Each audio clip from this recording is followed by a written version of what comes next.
मैं विनोद सर, आप देख रहे हैं विनोद जीएस गुरु चैनल। और मैं आपसे यही कहना चाहूंगा कि आप जितना भी देखिए उसे आप सब्सक्राइब और शेयर करते रहिए, ठीक है। दूसरी बात यह है कि आपको कोई भी एग्जाम ऐसा नहीं है, यानी आपको यूपीपीसीएस तक की बात कर रहा हूं, यानी आप कोई भी एग्जाम में बैठेंगे आपको देखिए एकदम to the point exact fact to fact question मिलेगा। पीसीएस तक भी क्वेश्चन देखिए जो विनोद सर ने क्लास लिया है, आप उसे मैच कराइए, क्या क्वेश्चन मिल रहा है कि नहीं मिल रहा है? मिल रहा है। अगर मिल रहा है तो आप सेटिस्फाइड हैं, और सेटिस्फाइड है तो आप सब्सक्राइब क्यों नहीं कर रहे हैं? सब्सक्राइब करते जाइए और शेयर कराते जाइए, ये भी ध्यान देना। दूसरी बात ये है कि आज मैं आपको ज्योग्राफी प्लैनेट से संबंधित आपको बताने जा रहे हैं। ध्यान दीजिएगा कि सबसे पहले तो याद रखिएगा कि एक ऐसा गोला, एक निहारिका, अर्थात आप कह सकते हैं गैसों का गोला है, ठीक है। पहले इसे नेबुला कहा जाता था। पहले क्या कहा जाता था? नेबुला। इससे पहले नेबुला बोला जाता था। अब हिंदी में इसे बोलते हैं निहारिका। क्या बोलते हैं? निहारिका। अब एक चीज आप ये भी देखे होंगे कि कुम्हार का चाक जो होता है ऐसे लुढ़का रहता है, एक साइड ऐसा लगता है, ऐसे लुढ़का हुआ है, लगता है ना, ठीक है। अच्छा ठीक है, मान लीजिए ये गैसों का गोला है और सबसे ज्यादा अगर गैस भरी है तो जिधर गैस जाएगी उधर क्या होगा? धीरे धीरे ऐसे करवटें लेंगी। इसी तरीके से ये कुम्हार की चाक की तरह ऐसे क्या करता था, ये गोला सर्कुलेट बन गया, और गोला बनने के बाद ये एक परत लेयर बाई बनता गया, परत बाई परत, यानी लेयर से लेयर बनता गया। और जब लेयर बनता गया तो हुआ क्या कंडीशन, एक समय ऐसा आया ये अपने आप ऐसे घूर्णन कर रहा था, घूर्णन करने के बाद उसमें से छल्ले निकलने शुरू हो गए, परत निकलने शुरू हो गए। अब सोचने वाली बात, अब जब परत निकला क्या है, तो पहला ग्रह के रूप में निकला जिसे आपने बोला बुध, ठीक है। सेकेंड क्या निकला? शुक्र। उसके बाद क्या निकला? पृथ्वी। उसके बाद क्या निकला? मंगल। उसके बाद क्या निकला? बृहस्पति। उसके बाद क्या निकला? शनि। उसके बाद अरुण। उसके बाद वरुण। क्लियर? अब आप सोचिए कि ये बुध, शुक्र, पृथ्वी, मंगल और बृहस्पति, शनि और अरुण, वरुण, इसके बाद भी निकला था क्या? प्लूटो, अर्थात यम। इसी को यम और प्लूटो दोनों कहा जाता था। लेकिन याद रखिएगा कि एक ग्रह के रूप में चयनित हुआ था प्यारे, जिसका नाम था कार्ला, 10वें ग्रह के रूप में चयनित हुआ था। लेकिन कुछ समय अर्थात तुरंत चयनित होने के बाद, चयन क्या, उसका खाली एक झलक नाम दिया गया था, झलक नाम देने के बाद उसको निगलेक्ट भी कर दिया गया। तो ये कार्ला नाम का 10वां ग्रह चयन मुख्य रूप से ये लफ्जों में कहा गया था कि कार्ला, अब तो ये 10वां ग्रह के रूप में आ गया कार्ला। तो वैज्ञानिकों ने सोचा, भूगोल वेत्ताओं ने सोचा क्या वजह क्या है। अब मान लीजिए कोई लगातार निकल रहा है, अचानक रुक जाए, उसके बाद फिर एक ग्रह छल्ला इससे निकल जाए, और दूसरा जब छल्ला इस तरीके निकल जाएगा तो ये इसी कैसे हो सकता है?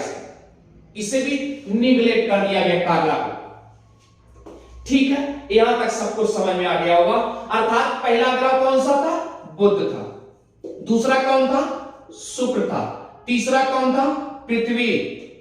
उसके बाद चौथा, क्रम से भी पूछा जा सकता है, क्रम से पूछा जा सकता है कि क्रम वाइज यानी निम्न में से क्रम क्या है? तो बुध, शुक्र, पृथ्वी और मंगल, बृहस्पति, शनि, अरुण और वरुण और प्लूटो। अच्छा एक चीज बताइएगा, जब ये लास्ट में प्लूटो निकला तो ये एकदम छोटे के रूप में था, एकदम छोटे के रूप में था।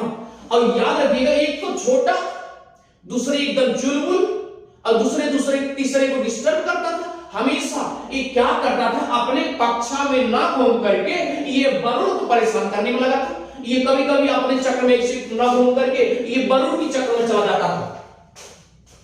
आई बात में ना? तो ध्यान दीजिएगा ना, कहने का मतलब ये है कि ये प्लूटो ग्रह जो है ये बड़ा नटखटिया था, बहुत छोटा था, बहुत चुलबुलिया था, और ये अपने कक्ष में ना घूम करके ये दूसरे के कक्ष में प्रवेश कर देता था। और जब ये प्रवेश कर देता था प्यारे, तो याद रखिएगा इसे 2006 में 24 अगस्त 2006 को ये निकाल दिया गया। क्यों? क्योंकि एक एज फॉर एग्जांपल याद रखिएगा कि जैसे एक इंसान दारू पीने के बाद क्या करता है, स्वयं अपने को कभी गाली नहीं देता है, वो क्या करेगा, दूसरे को गाली देगा। तो सेम कंडीशन ये छोटा था और ये क्या करता था, चुलबुलिया देता था, अपने कक्ष में ना घूम करके ये वरुण के कक्ष में चला जाता था, डिस्टर्ब इसको कर देता था। तो ये भूगोल में ये सोचने लगे कि आने वाले भविष्य में तो इसको डिस्टर्ब कर ही रहा है, तो ऐसा भी हो सकता है कि कहीं ये घूमते घूमते और दूसरे के कक्षा ना पहुंच जाए, तो इसको इसीलिए निकाल दिया गया। और जब निकाल दिया गया प्यारे, तो ध्यान देना, इसको निकालने के बाद इसको 52वें ग्रह में डाल दिया गया, 52वें ग्रह में दर्जा दे दिया गया। आप ये कह सकते हैं कि 52वें ग्रह में ये ले जाके 52वां ग्रह मान लिया गया कि ये छोटा है भी, और उसके बाद ये सबको परेशान भी कर रहा। ऐसा करते हैं हम इसको 52वें ग्रह में डाल देते हैं, इसको 52वें ग्रह में डाल दिया गया। अब 52वें ग्रह में डाल दिया गया तो हमारे पास बचे कितने, 8 बचे। देख रहे हैं आप सीक्वेंस बाय सीक्वेंस। अब देखिए, अब ये तो प्लूटो चला गया। अब याद रखिएगा, अगर प्लूटो सहित पूछा जाए कि कभी भी अगर प्लूटो सहित पूछा जाए कि प्लूटो सहित सबसे छोटा ग्रह कौन सा है, कौन सा है, तो किसको बताओगे, प्लूटो को ही बताना। किसको बताओगे, प्लूटो को ही बताना। प्लूटो किस लिए बताना, क्योंकि इसका मतलब 2006 के पहले की बात की जा रही है। क्यों? क्योंकि भैया अब ये तो ग्रह के रूप में नहीं, अब तो ये 52वें ग्रह के रूप में चला गया है ना।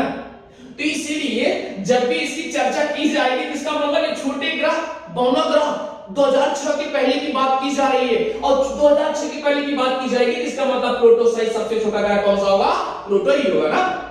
लेकिन अब 2006 के पहले की बात थी, अब 2006 की बात अब हम बात करेंगे। अब अगर पूछा जाए सौर मंडल में अब कितने ग्रह हैं, यानी वर्तमान में सौर मंडल में कितने ग्रह हैं, तो 8 ही बोलेंगे। और ये भी कह सकते हैं सौर मंडल में कितने ग्रह हैं, तो 8 ही हैं। लेकिन अगर प्लूटो सहित की बात की जाएगी तो सबसे छोटा ग्रह कौन सा होगा, प्लूटो होगा।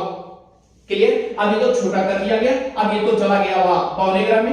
क्योंकि भाई देखिए, कोई भी किसी को डिस्टर्ब करेगा तो मनाही होगी, स्वाभाविक सी बात है। तो सेम कंडीशन याद रखिएगा।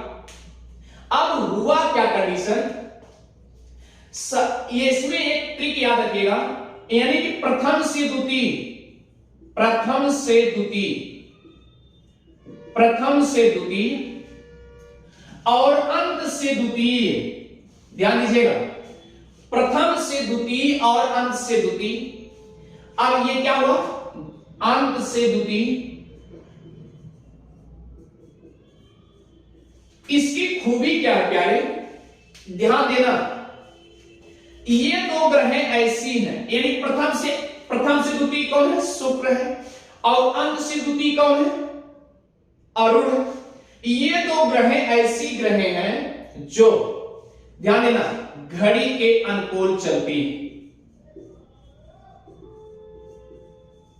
किसके अनुकूल चलती है, घड़ी के, सुई के अनुकूल चलती है, यानी घड़ी ऐसे चलती है। तो इसका मतलब क्या है प्यारे, पूरब से पश्चिम चलती है, पूरब से पश्चिम चलती है। बात समझ में आ गई? इतनी बात तो अच्छे समझ में आ गई होगी। यहां पर ऐसा क्वेश्चन पूछा गया है कि पूरब से पश्चिम निम्न में से कौन सी ग्रह चलती है, तो याद रखना शुक्र और अरुण है। क्लियर हो गया? अब यह भी पूछा जा सकता है कि निम्न में से कौन सी ऐसी ग्रह है जो सभी ग्रहों के विपरीत घूर्णन करते हैं, तो याद रखिएगा शुक्र और अरुण। इस तरीके से क्वेश्चन पूछा जा सकता है।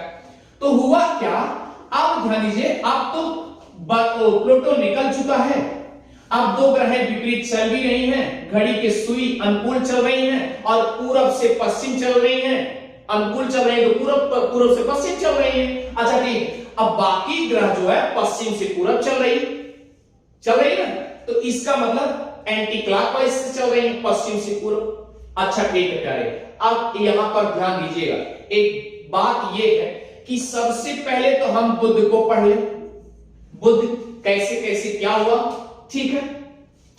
अब बुध की खूबी पढ़ लीजिए, बुध ग्रह की मरकरी की खूबी पढ़ लीजिएगा, आपको अच्छे से समझ में आ जाएगा, ठीक है। एक चीज, और दूसरी चीज, लास्ट में जब ये नेबुला बसता है तो इसी को अग्नि का मेखला अर्थात सूर्य बोल दिया जाता है। अब ध्यान, सभी जितने ग्रह हैं 8 के 8 हो, यानी कहने का मतलब सूर्य से ही प्रकाशमान होते हैं, बाकी उनके पास कोई प्रकाश की एनर्जी नहीं है। क्लियर, ठीक है। अब प्रश्न उठता है कि बुध ग्रह क्या है, और याद रखिए जितने ग्रह हैं सब के सब सूर्य की परिक्रमा करते हैं। किसकी परिक्रमा करते हैं? सूर्य की। तो प्यारे ध्यान दीजिएगा, अब हमने आपसे बता दिया कि बुध ग्रह, याद रखिएगा बुध ग्रह सूर्य की परिक्रमा 88 डेज में करता है, यानी कि कहने का मतलब 88 दिन में सूर्य की परिक्रमा कर देता है, ठीक है। और खूबी क्या है, ध्यान दीजिएगा, इसकी खूबी क्या है, पहले के जमाने में लोग क्या समझते थे, याद होगा कि जब बाबा और दादा के पास बैठा करते थे, बाबा दादा यही कहा करते थे कि वो देखिए तारा दिखाई दे रहा है, तारा दिखाई दे रहा है, तो ये तारे के रूप में दिखाई देता था। और याद रखिएगा सूर्य उगने से पहले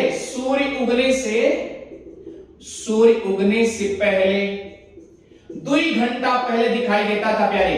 कितने घंटे पहले? 2 घंटा पहले दिखाई देता था। और सूर्य अस्त होने से पहले भी ये दिखाई देता था। कुछ समय पहले दिखाई देता था, लेकिन ये तारे के रूप में दिखाई देता था। पहले के भूगोलवेत्ता यही समझते थे, याद रखना, ये तारा, इसको तारा समझते थे। और याद रखिएगा सूर्य उगने से पहले टिमटिमाई 2 घंटा पहले टिमटिमाई दिखाई पड़ता था, और इसी तरीके से जब अस्त होने लगता था फिर दिखाई पड़ा। और उसके बाद इसको भूगोलवेत्ताओं ने क्या कह डाला, इसे अपोलो कह डाला, इसका अपोलो नाम रख दिए। यानी कि अगर बुध ग्रह सूर्य से पहले उगने से पहले अगर ऊपर दिखाई देता था, इसको अपोलो कह देते थे। और जब अस्त होते थे, अस्त होने से पहले दिखाई देता था, इसको मरकरी नाम दिया गया था। आई बात सुना? मैंने कहा कि बुध ग्रह क्या करता था, ये तारे के रूप में भूगोलवेत्ता ये समझते थे तारा दिखाई दे रहा है, तो सूर्य उगने से पहले ही दिखाई देता था, तो इसको क्या समझते थे? अपोलो समझते थे। और सूर्य अस्त होने से पहले भी दिखाई देता था, तो इसको क्या समझते थे? मरकरी समझते थे प्यारे। इसका मतलब ये 2 ग्रहों की श्रेणी में आता था, 2 ग्रहों की। अब ध्यान दीजिएगा, अब एक प्रश्न यहीं पर गंभीर मैटर है, जरा सोचिएगा। अगर सूर्य उगने से पहले ये दिखाई दिया और सूर्य अस्त होने से पहले दिखाई दिया, तो इसका मतलब 2 ग्रह के रूप में मानेंगे कि नहीं? 2 तारे ग्रह के रूप में मानेंगे कि नहीं मानेंगे? मानेंगे। अच्छा मानेंगे भैया, तो ध्यान देना। तो हुआ क्या, तो इसे भूगोलवेत्ता क्या कहते थे कि जब ये सूर्य के पहले सूर्य उगने से पहले दिखाई देता था, तो इसे भूगोलवेत्ता क्या कहते थे? जरा ध्यान दीजिएगा कि इसे कहते थे भोर का तारा। क्या कहते थे? भोर का तारा। और अस्त होने से भी पहले दिखाई देता था, इसको लोग कहते थे सायं का तारा। इस तरीके से भोर का तारा और सायं का तारा इसको भी कहा जाता था। याद रखिएगा, शुक्र तो है ही है, लेकिन ये तो और है, इसका गूढ़ रहस्य है। क्यों? क्योंकि सूर्य उगने से पहले इसका नामकरण क्या था? अपोलो था। और सूर्य अस्त होने से पहले भी इसका नामकरण किया गया था मरकरी, जो आज इसे मरकरी के नाम से जाना जाता है। और याद रखिएगा, वर्ष में 3 बार ही तारे के रूप में दिखाई देता था। वर्ष में 3 बार तारे के रूप में दिखाई देता था। और इसीलिए प्यारे, इसको जब वर्ष में 3 बार, केवल 3 बार ये तारे के रूप में दिखाई देता था, क्लियर? तो इसको साइनाटिक अवध कहते थे। क्या कहते थे? साइनाटिक अवध। क्या कहते थे? साइनाटिक अवध। लगभग अंदाजा बताया गया था कि 116 दिन में एक बार साइनाटिक अवध होती, अर्थात साइनाटिक अवध जो होती 116 दिन की होती। और ध्यान दीजिए, अब यह भी प्रश्न उठता है कि अगर सभी ग्रह सूर्य से प्रकाशमान है तो इसका मतलब इसमें भी प्रकाश पड़ती होगी। लेकिन अब ये भी तो घूर्णन कर रही है, अगर ये घूर्णन कर रही है इसका मतलब इसके ऊपर भी सूर्य की किरण पड़ती होगी। तो याद रखिए, और ये भी अपने अक्ष पे एकदम झुकी हुई है, तो याद रखिएगा 7 डिग्री अक्ष पर झुकी हुई है। अब दूसरी बात यह है, आज तक तो ये आप ये जानते रहे कि इसके कोई उपग्रह नहीं है, नेचुरली में कोई उपग्रह नहीं, लेकिन एक उपग्रह के रूप में, कृत्रिम उपग्रह के रूप में,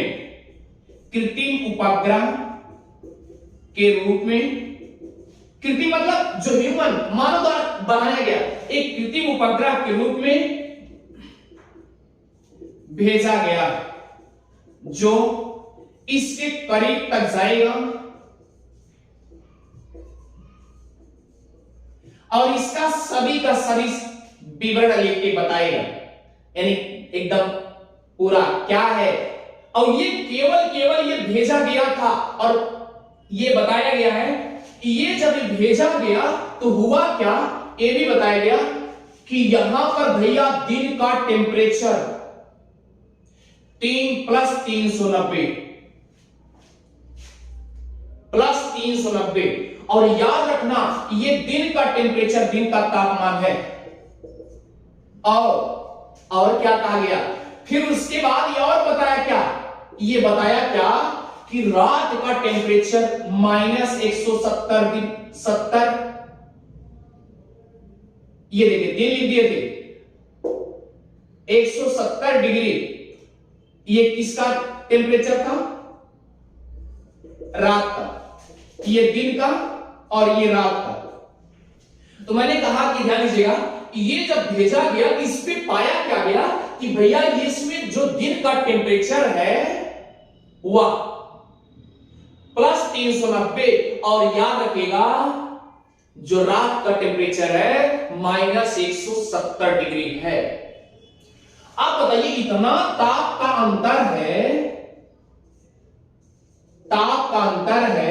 इसीलिए पूछा जाता है कि सबसे ज्यादा तापांतर वाला ग्रह कौन सा है, तापांतर वाला ग्रह कौन सा है? तो याद रखिएगा, सबसे अधिक तापांतर वाला ग्रह कौन सा है? तो कौन सा है? बुध, मरकरी। तो इसी तरीके से अब ध्यान दीजिए, अब हुआ क्या, मैंने यहां पर कृत्रिम उपग्रह तो भेज दिए प्यारे, और उसका नाम था, याद रखना, मैरिनर 10। क्या नाम था? मैरिनर 10। और वहां पर बताया जा करके कि वहां का टेम्परेचर जो है, दिन का टेम्परेचर जो है +390 है और रात का टेम्परेचर -170 है। इसलिए ताप का इतना ज्यादा ताप का अंतर, और इतना ज्यादा अगर ताप का अंतर होगा तो आप समझ सकते हैं क्या होगा। इतना ज्यादा ताप का अंतर होगा तो दिक्कतें बढ़ेंगी। अब ध्यान दीजिए, हुआ क्या ये भी बताया गया, इसकी कंडीशन क्या बताई गई, ध्यान दीजिएगा कृत्रिम उपग्रह वाला बताया गया मैग्नेट, ठीक है। और यहां पर क्या हुआ कंडीशन, ये बताया गया कि ये इसका मतलब ये अगर इस तरीके से टेम्परेचर हाई है, अगर टेम्परेचर दिन का तापमान हाई है, तो ये पृथ्वी से क्या कल्पना किया गया कि बुध पृथ्वी का 90 दिन अर्थात एक दिन बुध का टेम्परेचर और पृथ्वी का 90 दिन का टेम्परेचर के बराबर होगा। यानी बुध का एक दिन का टेम्परेचर और पृथ्वी का 90 दिन का टेम्परेचर बराबर होता है। बात समझ में आ गई होगी। दूसरी बात यह है प्यारे, और बुध जो है अगर इस तरीके से क्रियाकलाप है, इसका मतलब अगर यहां पर टेम्परेचर सबसे ज्यादा है और ये दिन में टेम्परेचर अधिक हो जाता है, क्योंकि ये, और अगर ध्यान रखिएगा दिन और रात केवल पृथ्वी घूर्णन के कारण फंडा बताया जाता है और है भी, सत्य यही है, इट इज ट्रूथ, ठीक है। अब ये भी बताया गया अगर दिन का टेम्परेचर प्लस 390 है, इसका मतलब बुध भी अपना घूर्णन कर रहा है, और अगर घूर्णन करता है तो प्यारे ध्यान दीजिएगा कि इसका मतलब इतना ताप अधिक है, इसका मतलब कि बुध ग्रह सूर्य से एकदम नजदीक है, और इसीलिए पूछा जाता है कि सबसे नजदीकी ग्रह क्या होगा, बुध ग्रह। मुझे लगता है कि ये फैक्ट टू फैक्ट आपको समझ में आ गया होगा। याद रखिएगा, सबसे पहली दृष्टि को भी आप याद रखिएगा, इसे भोर का तारा भी कहा जाता है अपोलो के नाम से, और सांझ का तारा भी कहा जाता है मरकरी के नाम से। तो याद रखिए ये दो ग्रहों के रूप में इसकी उपमा दी गई थी पहले, और आज क्या कहते हैं इसे, क्यों, क्योंकि वो साइनाटिक अवधि में 116 दिन पे जब तारे के रूप में दिखाई देता था तो ये बता दिए कि अपोलो है, और ये शाम टाइम जो दिखाई देता था मरकरी बता दिए। लेकिन अब ये लगातार थोड़ी होता है, केवल साइनाटिक अवधि में होता है, 16 दिन में होता है, तो ये कंडीशन उसको बता दिया गया। ठीक है प्यारे, अगर आपको समझ में आ रहा है प्यारे, तो मैं ये चाहता हूं कि आप सब्सक्राइब भी और शेयर भी करना ना भूलें कभी, ठीक है। आप सब्सक्राइब भी करते रहिए, जिससे औरों को भी फायदा होता रहे, और वो भी देखते रहे, वो भी शेयर करते रहे। मेरी गुजारिश यही है कि आप अच्छे से इसको अध्ययन करें, और देखिए फैक्ट टू फैक्ट आपको समझाया जा रहा है, एकदम जांच क्वेश्चन उठाया जाता है। क्वेश्चन यानी सबसे ज्यादा तापांतर वाला ग्रह कौन सा है, तो बुध है। तापांतर कौन सा है, बुध है। तो सूर्य के सबसे नजदीक वाला ग्रह कौन सा है, तो बुध है। इस तरीके से क्वेश्चन कई बार पूछे गए प्यारे। मैं आपसे यही कहना चाहूंगा, अभी तो ये आप देख रहे हैं, मैं आपसे यही कहना चाह रहा हूं कि आप अच्छे से सभी सब्जेक्टों को डीपली से, यानी हिस्ट्री, ज्योग्राफी, पॉलिटी, यानी जो भी हम आपको जीएस के तौर पे देंगे, याद रखिए एकदम to the point, fact to fact, और उसे आप नोट्स भी बना सकते हैं। नोट्स भी बनाते रहिए और देखते भी रहिए, सब्सक्राइब भी करते रहिए, शेयर भी करते रहिए, जिससे हमारा भी फायदा और आपका भी फायदा, और फैक्ट टू फैक्ट आप नोट्स बनाते रहिए। Thank you.